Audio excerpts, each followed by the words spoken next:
There is a darkness in humanity that has manifested itself in a lust for blood throughout the ages. The Old Testament and ancient myths catalog murder and revenge as part of the fabric of life in ancient times. Cain slew Abel. Romulus slew Remus. Unleashing the beast within is a possibility for all of us. The decision to kill from passion or premeditation has often defined our world, past, present, and future. Wars have terrorized entire populations for thousands of years. The American West was home to ruthless killers who were idolized in fiction and folklore. Evil evolved to a hideous new form with the genocidal dictators of the 20th century, such as Hitler, Stalin, and Mao Zedong, who ordered the death of tens of millions. But in the middle of the 20th century, a new and chilling phenomenon emerged in post-war Western society: the serial killer. As if fashioned from our nightmares, they terrify and fascinate us. Lurking behind masks of bland normality, they often evade capture for years, decades, or eternity. They are America's serial killers. We killed her. We dumped her body off, and that was it. Nothing to it. Every year in this country, we have about 20 serial killers, 10 of whom are apprehended, 10 of whom are on the loose. And they are, in total, responsible for some 200 deaths. So 200 victims of serial killers on a yearly basis. And what makes this particularly important for us is that the average serial killer is responsible for 10 deaths. That's a huge body count. America's Serial Killers, Portraits in Evil, will strip the covers from a world of profiling and forensic science as we expose America's most brutal serial killers.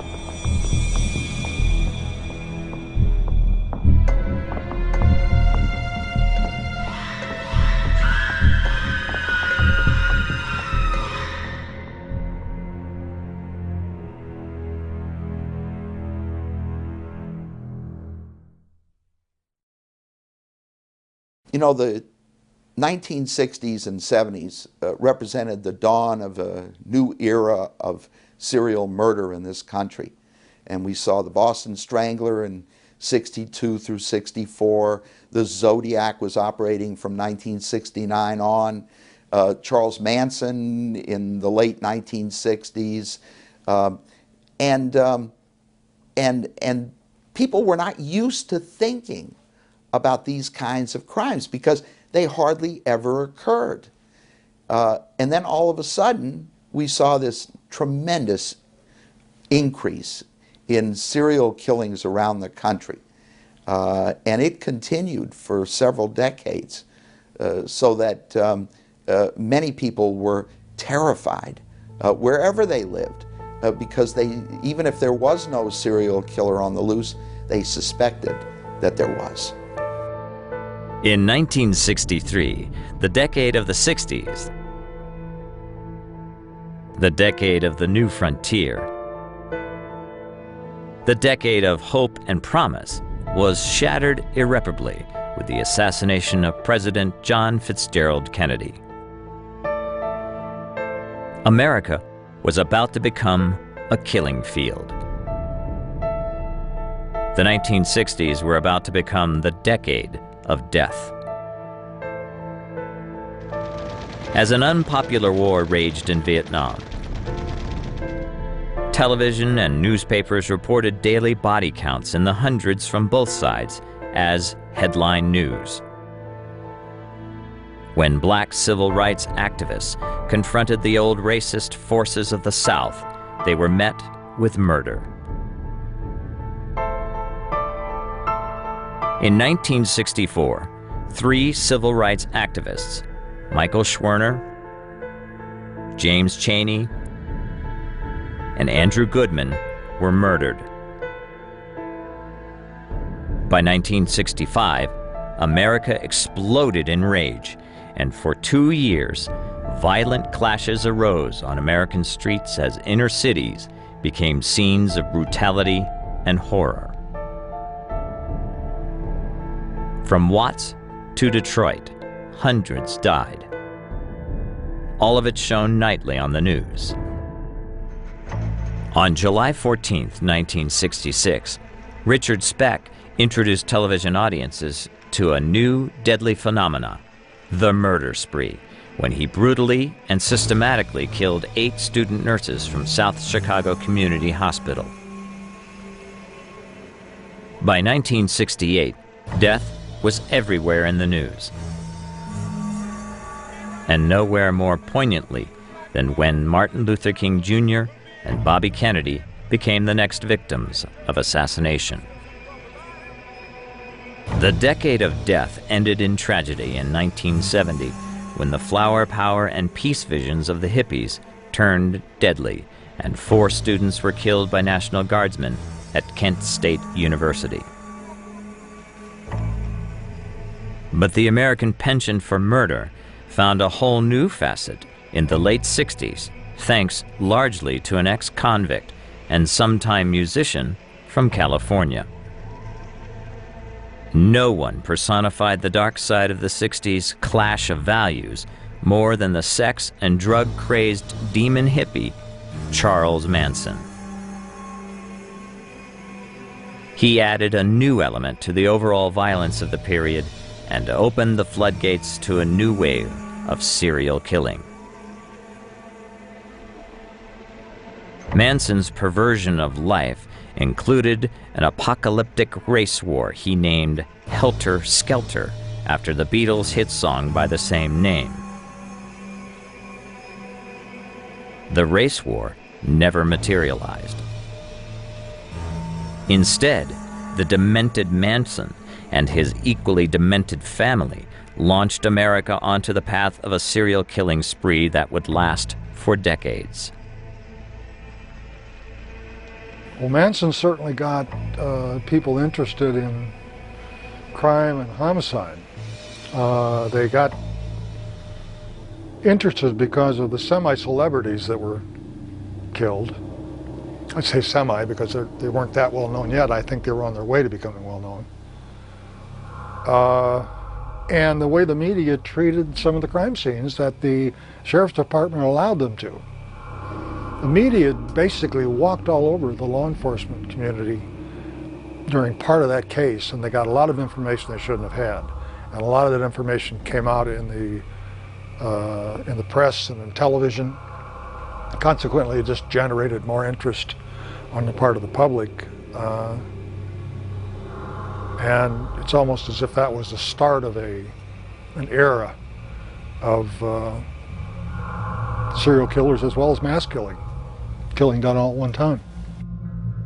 Manson was born in 1934 to a 16-year-old unwed mother, Kathleen Maddox. Named Charles Miles Maddox, he took the name of Manson from a man his mother later married. From the start, Manson's life was a litany of brutality. At age 5, his mother, an alcoholic, sold him to a woman for a pitcher of beer. As a young boy, Manson turned to crime and was in and out of juvenile centers, even escaping from Boys Town in Nebraska. By 1967, when he began to form his infamous family, he had spent half of his 32 years in jails and prisons. 1967 was the summer of love. and Manson set himself up as a self-styled guru in San Francisco's Haight-Ashbury, America's center of the counterculture. He attracted followers, mostly women. Together, his family traveled the western U.S. in a hippie-styled VW van, ending up in Los Angeles. Manson controlled his family, loving the sense of power over other human beings. On August 8, 1969, that sense of power turned deadly with the brutal assault at actress Sharon Tate's home. Manson sent members of his family to kill everyone at the house.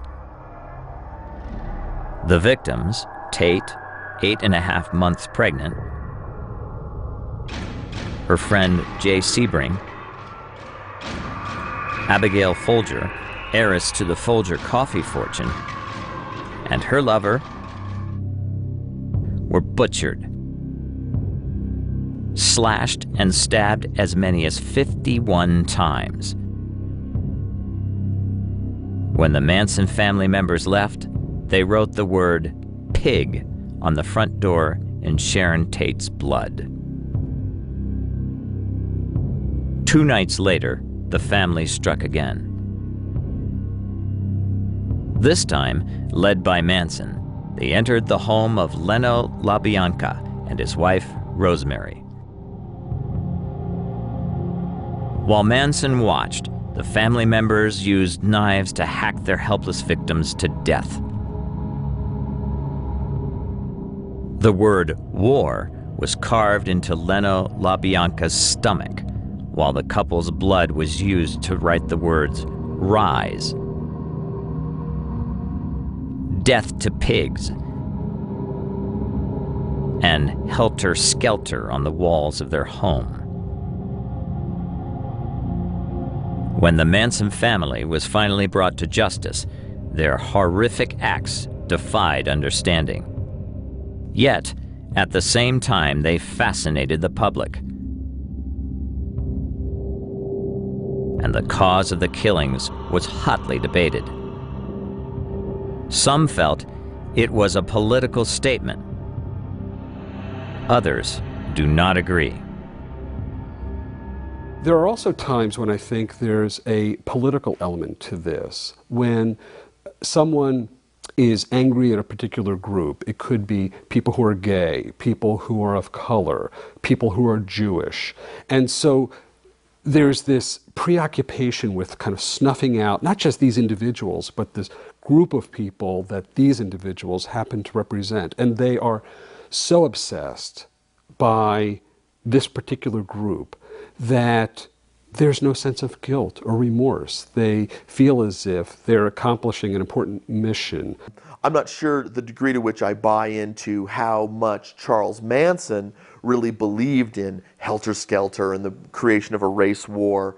For example, if you're going to create a race war by killing white people, don't you write things on the walls like, you know, "Die white motherfuckers" or something like that? And they did not do that. These were people who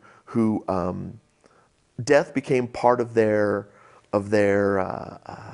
day-to-day vibe. Charles Manson liked creating an atmosphere of fear and of that kind of consciousness that fear brings, and certainly the killing of people and killing of the people that they disagreed with, you know, the pigs, so to speak, became common talk around their family and around their group until it became actualized. At age 73, Charles Manson remains in prison, not even bothering to show up to his parole hearings. This demonic figure is still what he always was: a little man who needed murder to feel big. With the changing American consciousness, California in the late 60s and 70s was indeed the center of hippiedom, the center of everything new and exciting. So it is not surprising that this state that produced everything new would also produce a new breed of serial killer. A unique serial killer. A serial killer that would come out of Northern California's Bay Area. He was a night predator who killed not with his bare hands, but with a gun. This terrifying serial killer would be given the nickname the Zodiac Killer. Everybody who becomes interested in the subject of serial killers sort of finds one or another that fascinates them maybe the most. And I think for me, it's got to be the Zodiac Killer. I think the fact that he wasn't apprehended obviously plays into it. But I think even more than that, the letters to the police, how you know, the distance that he had. It was obvious with Zodiac that killing was his aim. You know, he killed people in cars, he killed couples. He obviously had something against young couples, and there's some psychology, I'm sure. There's some psychology of the Zodiac, I'm sure, that plays into that. But also the outfit, right? On that one murder that he committed by that lake near San Francisco, one of the victims survived to tell the tale of this bizarre outfit that he wore with like a squared off bag on his head and the Zodiac symbol on his chest. That to me adds a level of fascination to the crime, simply because this is a person whose fantasy life was being led to such an extreme degree that they actually produced a uniform for themselves. That's unique. Since the Zodiac Killer was never caught, there are no pictures, no childhood stories to analyze, only handwritten letters and postcards and his infamous Zodiac costume. Many have called him the perfect serial killer. The first to die was a teenage couple, David Faraday, 17, and Betty Lou Jensen, 16, shot dead on December 20th, 1968. They were followed 6 months later with another shooting. Michael McGough, 19, and Darlene Ferrin, 22. Darlene was killed with 9 bullets from a 9mm pistol pumped into her body. The young man, shot 4 times, survived. Now the Zodiac called the police and said, "You will find the kids in a brown car. I shot them with a 9mm Luger. I also killed those kids last year. Goodbye." Clearly, the Zodiac loved killing. The power of controlling life and death. A power that he would extend to manipulating and terrifying a whole community through the media. No doubt, the Zodiac had seen how television, in its own twisted way, glorified the killings by the Manson family. He was becoming the first serial killer to kill for killing's sake. Then he skillfully used the press to exalt his supposed godlike power. If they can't torture, they can at least play a cat and mouse game with the police, taunting them with cryptic clues, feeling superior to law enforcement. That too gives them a sense of power. And finally, if everything else fails, they can at least terrify the community and become big shot celebrities, making the front page, the headlines, the 11 o'clock news. Everybody knows who they are now, even if it's only anonymously.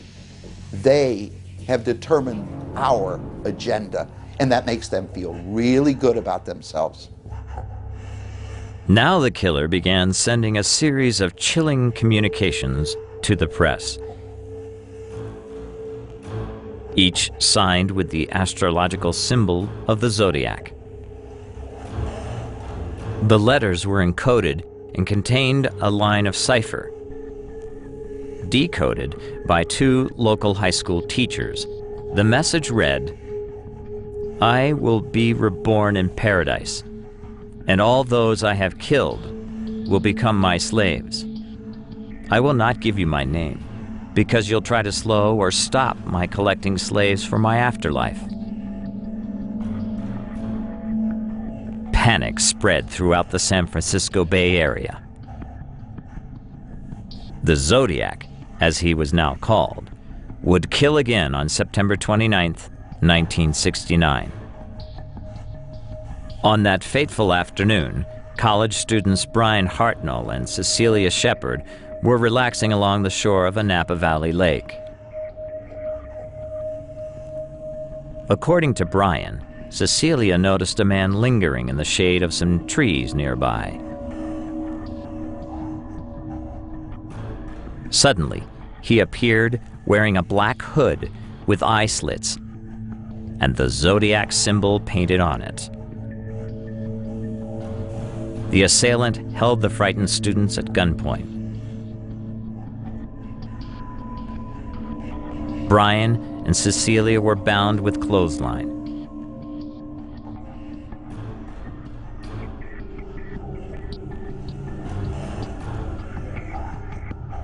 And, just as they thought the ordeal was about to end, the Zodiac killer set upon them with a foot-long knife.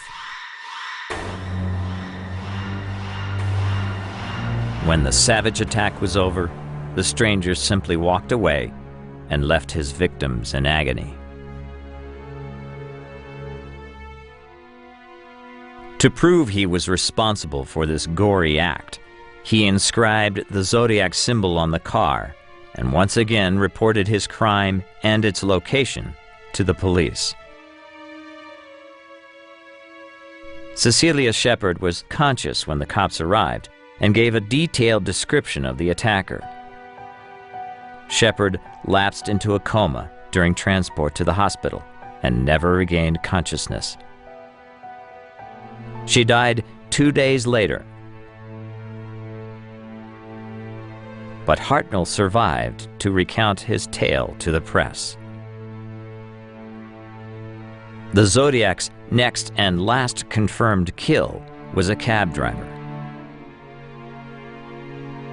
On October 11, 1969, Paul Stein met his maker.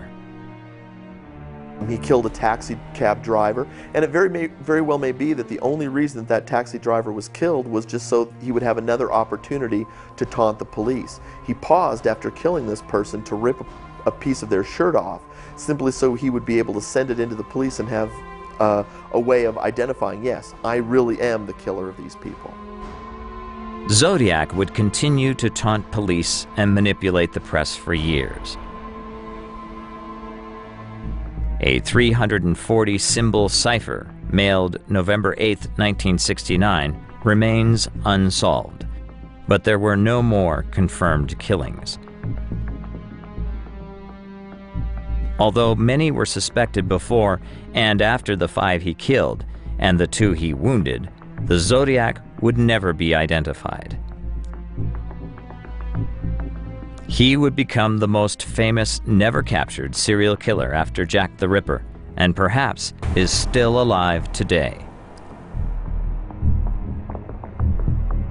And, as with Jack the Ripper, speculation to his identity and conspiracy theories have abounded throughout the decades. The latest film on the Zodiac Killer was well done. I got a chance to analyze it and speak at a theater here at the university after it was shown by a film group. I don't think they're ever going to solve it. I think it's just one of those cases that they're never going to solve. Now, on the other hand, they didn't think the Green River Killer case would be solved, and of course, Gary Ridgway is now in prison. So who knows? Maybe with the cold case squads and the DNA and other things to come down the pike in forensics, we'll find out who the man was or the woman was or whoever they were, for that matter.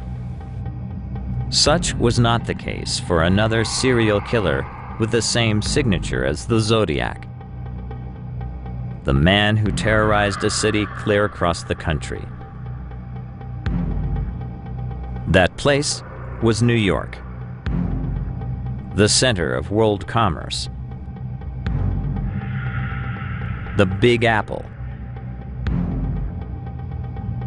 It was the summer of 1977, and disco was king. The Yankees were in a pennant race.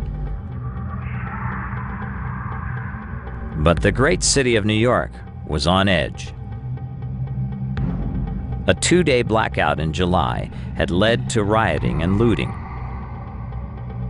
The economy was spiraling downward. But New Yorkers could deal with that kind of discomfort. What sent them into a nail-biting panic, what had them gasping in fear, was a heartless, ghostly killer on the loose. The infamous Son of Sam. His capture would reveal a new psychology of serial killers like the Zodiac Killer. Unlike Jack the Ripper or Ed Gein, there was no sexual pleasure in the way he killed. There was nothing personal. He was a serial killer who killed for the sake of killing. His name was David Berkowitz, and New York had no idea what laid in store for them. Berkowitz, the .44 caliber killer, or whatever he's referred to, he's also referred to Son of Sam because of the dog that he supposedly heard from that told him to commit these acts, which he claimed at one time.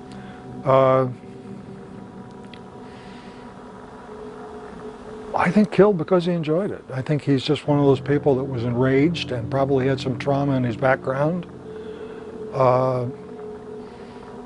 that was primed to go out and start shooting people. May have been lonely. There are a number of explanations you can give because there's not a whole lot of detail known about Berkowitz prior to the killings. But as to what makes him tick, I think it's I don't know. I think it's trauma, and the trauma that caused the rage that finally broke out into what he considered his fantasies, which was shooting people, shooting couples with a weapon, a .44 caliber revolver. Most serial killers are up close and personal with their victims. They use their hands. They strangle, they stab, they mutilate, and that's what makes them feel good. It's the control that they have over the pain and suffering of their poor victims. But Son of Sam was different. David Berkowitz used a firearm to kill his 6 victims, so he actually distanced himself from them.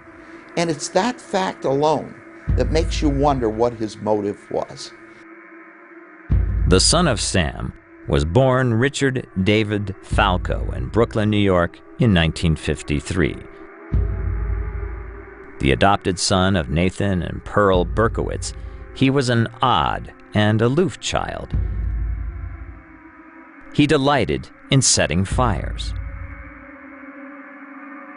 Berkowitz joined the U.S. Air Force and served from 1971 to 1974. As he matured, a dark and compulsive need to kill took over his body, a need he could not suppress for very long. His reign of terror lasted from July 1976 to July 1977. He shot unsuspecting victims from point-blank range, killing 6 and wounding 7. During this time, the New York Police Department erupted with eyewitness accounts of a mysterious and elusive assailant. Terror engulfed the city, Berkowitz especially loved young, attractive women with long brunette hair, and many frightened girls dyed their hair blonde. And like the Zodiac killer, he didn't care if his killings were public. One of the things I've noticed is that in some cases involving both multiple murder and serial murder, the perpetrator kills people in the dark, so to speak, perhaps literally in the dark, but sometimes more figuratively, in the sense that the perpetrator doesn't want to be found, wants to go undetected. And then you find serial murderers, such as Berkowitz, son of Sam, who kill people in public places where any rational person would conclude, I'm going to be discovered, I'm going to be found out. And it's, I think, useful to distinguish among these cases where the perpetrator apparently is not overly concerned about being detected. He also enjoyed sending letters around the city, taunting police. Dear Captain Joseph Borelli, I am deeply hurt by your calling me a women hater. I am not, but I am a monster. I am the son of Sam. I am a little brat. Police, let me haunt you with these words. I'll be back. I'll be back. To be interpreted as bang, bang, bang. Ugh. Yours in murder, Mr. Monster. It's a really fascinating element to it because you can tell that there was additional excitement for the killer associated with the public attention. That the killing obviously created excitement in their mind and the desire to repeat, but that the attention that it was getting, the public outcry, it's almost an additional form of sadism. It's continuing the sadism because now you're horrifying the public. You're not just victimizing this one individual, but you're also horrifying everyone else and getting everyone else excited. And it obviously played into this person's fantasy. However, the fantasy would not last long. Police were able to track a parking ticket issued to a car parked near the son of Sam's latest victims. The car belonged to a David Berkowitz. In early August 1977, the police arrested Berkowitz outside his Yonkers apartment. The son of Sam's year of bloodlust was finally over. New Yorkers could finally go out again. Berkowitz is remembered by his joyful smile as police brought him into the station. A true sign of a psychopath. One has to wonder whether those who commit their murders in the public eye, so to speak, in full view of witnesses, are people who crave attention in some instances, people who want to be caught in some instances, people who may want to be punished in some instances. And so they're not interested in the cat and mouse game. They almost have this deep-seated wish to be known, to end up on the news. They may crave the publicity, and in some instances may want to be caught because they know they're spinning out of control, and in this rather twisted way set up circumstances where they will be caught and taken out of commission. Overtly paranoid and deranged, Berkowitz confessed to everything. Initially, David Berkowitz, son of Sam, was seen by mental health professionals, including psychiatrists, as certifiably insane. You know, he talked to dogs, he hallucinated. Well, it turned out that he was malingering, that he actually wasn't the least bit out of touch with reality, that he knew exactly what he was doing, and he did the wrong thing because that's what he wanted to do, and he didn't have what it took to stop him. That is, he was a sociopath who didn't have the conscience, the superego, to prevent him from killing. But it took a long time before he was seen for what he really was. And even to this day, having been incarcerated for decades, he now claims to have found religion. Well, maybe he has and maybe he hasn't, but I can tell you that sociopaths really don't change. We don't know how to treat them. We don't know how to rehabilitate them. Chances are he is just thinking of manipulating the system by making himself out to be a transformed, good person. Berkowitz and the Zodiac Killer are surely two birds of a feather. And thanks to Berkowitz's capture, their dark world was illuminated. A world where killing itself fills a psychological desire. Indeed, these men's souls are empty. Berkowitz summed it up perfectly when he said, "I didn't want to hurt them. I only wanted to kill them." Such fabrications were also spouted by another man who was just a cold-blooded killer. Theodore Robert Bundy, also known as Ted Bundy, was perhaps the most contradictory serial killer who ever lived. Like I'm some sort of weirdo, because I'm not. A serial killer who broke the mold in many ways. A man who is estimated to have killed anywhere from 30 to 100 women. A brutal serial killer that told everyone he was a rapist who had to kill in order to stay free. In an interview, he said, and so he would say, well, this person really isn't interested in killing. Killing isn't the point. Violence isn't the point. What he's interested in is the rape, and the rape is the point. But then you have this messy, situation to deal with where you have this victim who could, report you, or you could get in trouble. So therefore, the killing is necessary simply to perpetuate the ability to perform these rapes. And yet, when he describes, they say, well, how would this person have started out? He's like, well, perhaps as a peeping Tom. And then his first experience would be he sees a woman walking alone down an alley. So he comes up behind her and he clocks her in the back of the head with this piece of wood that he found. Gosh, that doesn't sound like rape to me. That sounds like violence to me. It was very obvious that for him, the violence and the sexual acts that he committed were certainly both giving him satisfaction that he desired, even up to the final acts that he performed down in that sorority house in Florida. Those were acts of violence. He didn't have the opportunity to rape those women. The only thing that really characterizes that crime as sexual at all is that he specifically chose attractive, young female victims. So there was obviously the sexual component to it, but he wasn't having sex with those women. He was murdering them. Mysteriously, Ted Bundy appeared to be anything but a serial killer. He was a Boy Scout, a prominent member of the Republican Party in the state of Washington. He even volunteered at Seattle, Washington's suicide hotline.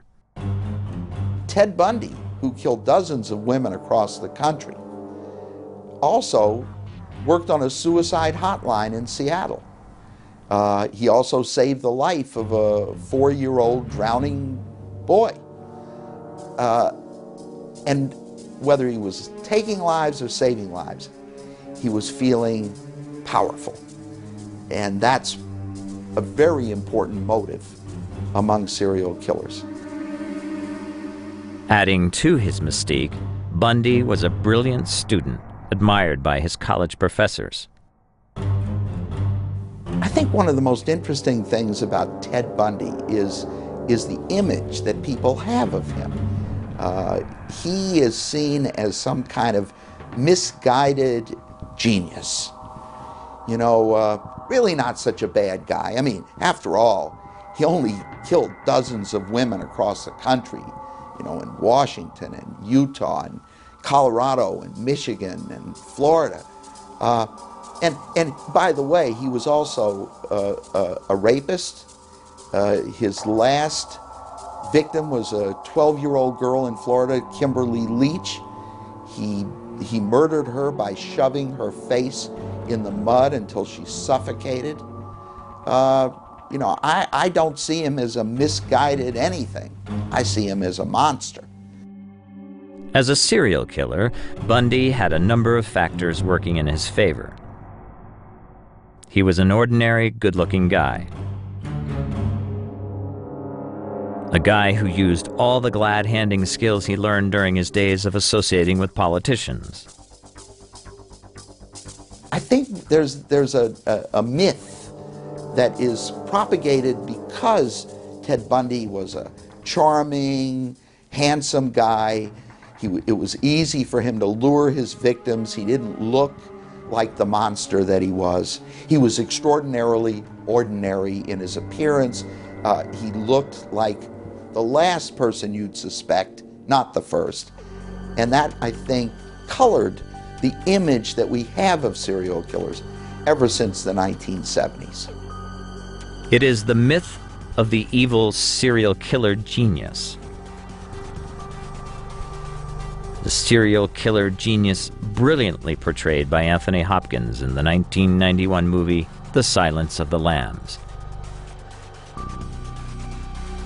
But with Ted Bundy, what appeared to be genius may have been dumb luck more than anything else.